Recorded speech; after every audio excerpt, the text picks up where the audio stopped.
Hi all, it's Wednesday morning எந்திரிச்சோடனே ரெஃப்ரெஷிங்காக டீயோட ஸ்டார்ட் பண்ணியாச்சு.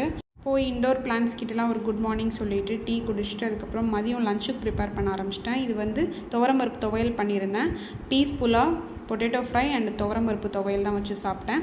இந்த துவரம்பருப்பு துவையல் ரெசிபி நான் நெக்ஸ்ட் அப்கமிங் வீடியோஸில் போடுறேன். யார் யாருக்கு அந்த துவையல் பிடிக்கும்னு மறக்காமல் கமெண்ட் செக்ஷனில் சொல்லுங்கள்.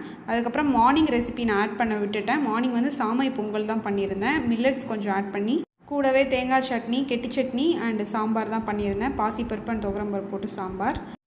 சுட சுட அப்படியே சாம்பார், பொங்கல், தேங்காய் சட்னி எல்லாம் காம்பினேஷன் பார்க்கும்போது அவ்வளோ சூப்பராக இருந்தது. டின்னருக்கு மில்லட் தோசை தான் பண்ணியிருந்தேன். ப்ளெயினாக சாப்பிட்றதுக்கு ஒரு மாதிரியாக இருந்தனால ஆனியன்ஸ்லாம் கட் பண்ணி சின்ன வெங்காயம் தான் போட்டிருந்தேன். டின்னர் ஒர்க் முடிச்சுட்டு டீ ஆர்டர்ஸ் இருந்தது, அதை பேக் பண்ணிகிட்டு இருந்தேன். Tea orders and tea business details பற்றி நான் 1000 சப்ஸ்கிரைபர்ஸ் ரீச் ஆனப்போ ஸ்பெஷலாக நான் அப்லோட் பண்ணுறேன்னு சொல்லியிருந்தேன். கண்டிப்பாக அது வரைக்கும் சப்போர்ட் பண்ணுங்கள். லைக், ஷேர் அண்ட் சப்ஸ்கிரைப் பண்ணுங்கள். தேங்க்ஸ் ஃபார் வாட்சிங்.